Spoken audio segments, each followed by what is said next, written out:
Continuamos con nuestro segundo vídeo de la serie de vídeos de Renta 2016. En este caso vamos a centrarnos en el borrador, que como sabemos no se puede confirmar automáticamente, sobre todo para aquellos contribuyentes que realizan actividades económicas o para aquellos que perciben rendimientos del capital inmobiliario, sino que debemos revisarlo en profundidad. Luis, cuéntanos, ¿qué es lo que debemos de revisar del borrador?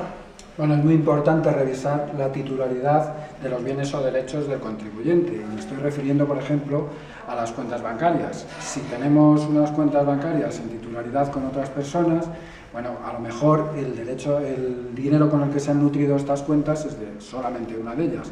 Por lo tanto, no tenemos que imputar los rendimientos por partes iguales, sino solamente de aquella persona que realmente las ha recibido. Esto nos pasa también, por ejemplo, con los inmuebles, que frecuentemente están a nombre de personas de los que no son verdaderamente titulares en el catastro, y la agencia tributaria pues toma los datos de ahí. Esto puede incidir, pues, por ejemplo, en los rendimientos del capital inmobiliario, pues de alquileres, también en la imputación de rentas inmobiliarias, etcétera. Por otro lado, si han cambiado nuestras circunstancias personales o familiares, hemos tenido un hijo, ha habido una separación o lo que sea durante el ejercicio, también es muy frecuente que la agencia tributaria no tenga bien este dato. Hay que revisarlo. Hay que revisar también los gastos deducibles de los rendimientos del trabajo, cuotas sindicales, cuotas pagadas a colegios profesionales, gastos de defensa jurídica. Estos datos no los tiene la agencia tributaria, los tenemos que añadir nosotros.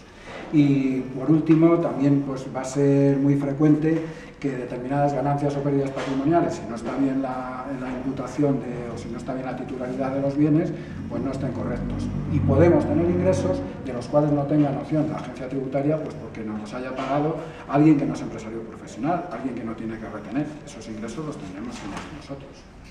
Rubén, cuéntanos cuáles son los errores más frecuentes que podemos encontrarnos en el borrador.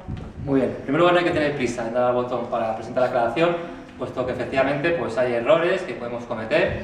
Uno de ellos pues, puede ser no aplicar alguna deducción autonómica. Hay muchas, por alquiler, por adquisición de libro de texto, material escolar. Bueno, pues tenemos que tener en cuenta que podemos deducirnos por estas cuantías.